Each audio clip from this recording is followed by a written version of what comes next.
Greetings, friends. Welcome to Adapa 11's review. Star Wars, The Legacy Collection, Comic Pack 17. This includes the Dark Horse comic number 29, X-Wing Rogue Squadron.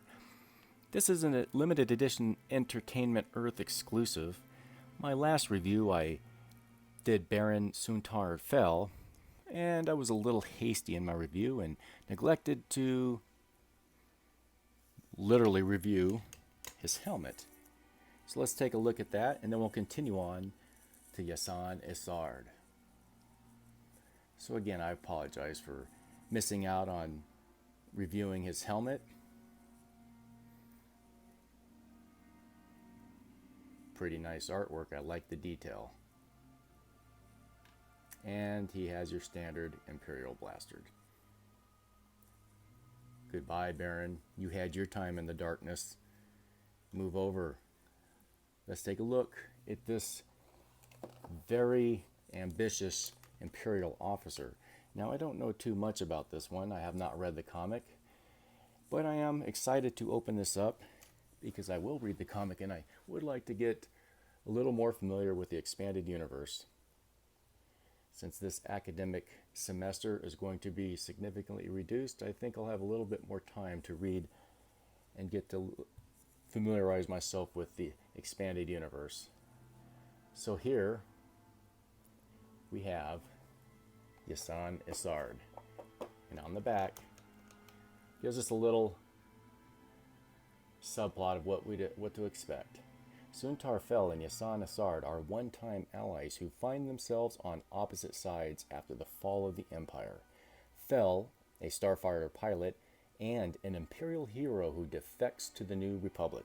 Isard is the devious director of Imperial intelligence who manipulates events to reach the pinnacle of power. And I just took a brief little skim through Wikipedia, and I haven't familiarized myself enough with her to repeat it here, but from what I read, I think I'm going to enjoy getting to get to know this character and what her style is. So enough here. Let's open her up and check it out. Impressive. Most impressive. This is a fine character and something that I expect. This is definitely exceeded my expectations. This is why I love the Legacy line along with the Vintage collection. It has the articulation that is standard with those two lines. Ball joint knees, elbows, ankles bilat. A little stiff here on the ankles with this one. No abduction or lateral movement of the hips. It would be a little bit inhibited by the skirting of her upper wardrobe. And you can see here there's no or not much restriction when laterally raising the arms. Get some dumbbell lateral raises there. The mold is just fine. I mean, this is a really good sculpt. Now take a look at the different colored eyes, the hair, the paint. Now, oh wait a minute, I guess she does look a little cross-eyed. Okay now. Anyhow, she's still got that David Bowie touch to the eyes. And she does look rather ambitious. Let's take a look at the wardrobe here. You can see skin exposure on the hands.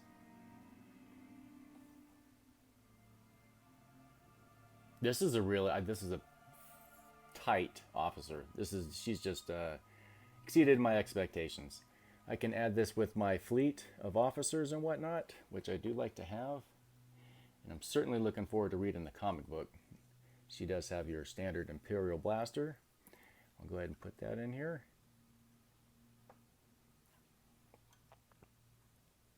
And here is the blaster. It's amazing my son hasn't heard me and started knocking on the door to get in here to see what Dad's doing. That's why I got to keep my tone down a little bit. But here we have it. This is a really, really excellent figure. This is definitely one that I'm going to keep. As far as Baron Fell, I'm going to keep the loose one that I have right over there. Let's put these two together. And then this one that I have in the bubble, I'll just go ahead and put that one up on eBay. I always like to put the fresher ones on eBay, and I'll keep the loose ones. And then this comic I'm definitely looking forward to reading. I do have one other comic that's in the Rogue Squadron, and that is from another comic pack. So I don't know what number it is off the top of my head, but I like adding on to these comics here. This is going to be fun. Suppose at a later date after I've read them, maybe I could do an update or something. But I don't know, guys, what do you think about these characters here? You know, when you find them on eBay, on the being sold individually, they have a reasonable price, which is fantastic. I've seen this one for less than 20 and him for 15 and less. So this is a really good pickup if you can find it. I think it would be quite reasonably. This is definitely worth the 20 range. As far as some of these other guys that are going for 100 more, that's wild. But what do you guys think of these two characters? Do you know anything about them that you could add in the comment section? Because it might be some time before I know too much, until I read up on her. But there you have it, friends. I will go ahead and include some photos here in diorama setting to get, so that way you can get a better look at the character within a setting. And I really appreciate your time. Thanks for watching, and stay tuned for more reviews in the future. And may the force be with you. Goodbye, all.